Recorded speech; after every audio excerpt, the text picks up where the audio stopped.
Welcome back to our channel, and I'm back with you today to discuss gold and copper. Gold hit $2,000 an ounce and copper hit $4 a pound just recently. The question is, are these prices sustainable? Let's talk about gold and copper and our predictions, near-term predictions in this video. But before that, if you like what we do, please share, subscribe and like. Let's start with gold. So gold, as I mentioned, hit $2,000 an ounce just a few days ago. The historic high is 2075, which was 2 years ago, and right now gold is trading at about 1970 per ounce. Among all metals, we are very bullish on gold and silver, and the primary reason is that we are expecting persistent inflation and lower rates. Now, inflation, we feel inflation will be persistent up until end of 2024, and that's because of high oil prices, which is higher than historic average. Number two is that US money supply has increased 35% since the onset of the pandemic, and unemployment levels remain really low.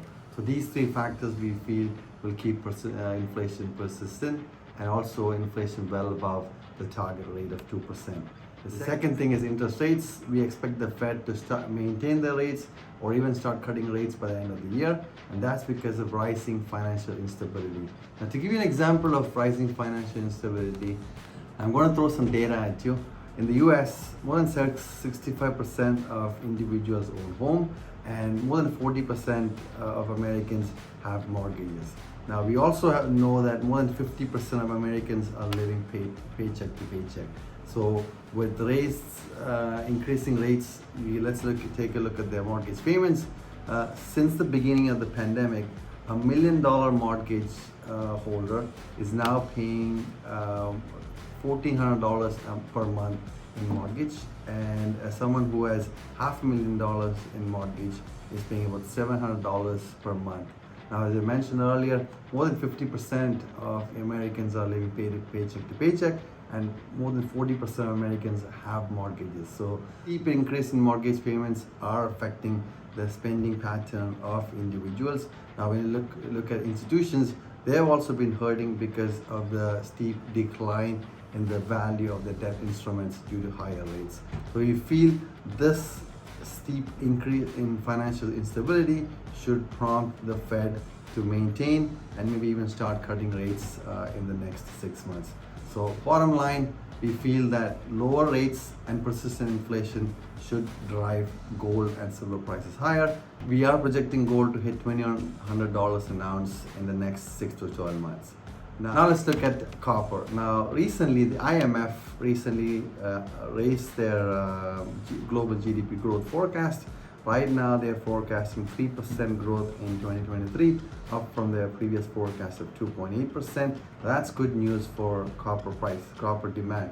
But at the same time, copper supply has been rapidly increasing. There's data from ICSG, which is the International Copper Study Group.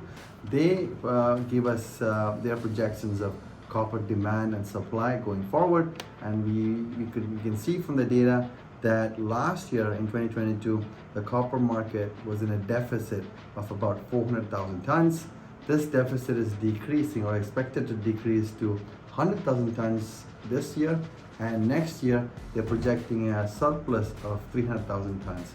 Now that kind of environment is not good for prices, so we are expecting downward pressure on copper prices, especially because the market has moved from a deficit to supply amid rising supply and slowdown in demand growth. So that's on gold and silver, and we are expecting downward pressure on copper prices. Now, in this video, with two companies in each sector, gold and copper. Number one is Step Gold. They are a gold producer in Mongolia, producing about 35,000 ounces of gold. They are profitable. They are expanding their production to 100,000 ounces of gold in the next 2 years. Just recently, they attracted $150 million financing for their expansion project, and the funding is going to come from one of the largest banks in Mongolia. The second company, which is a copper company, is Panoro Minerals. They have a number of projects in Peru. One of them is very advanced stage. They have a completed preliminary economic assessment, which shows an after-tax NPV of $1 billion US based on copper prices of $3 per pound, and the market cap of this company is just $25 million US. So I encourage you to take a look at our reports on these two companies. I'm not saying invest in them yet. First, take a look at these companies, take a look at their website, get more information on the company, get more comfortable with their stories, and start tracking these companies to get more familiarized with them. But that's what I have for you today. I'll be back with you next week with more ideas. Thanks for watching.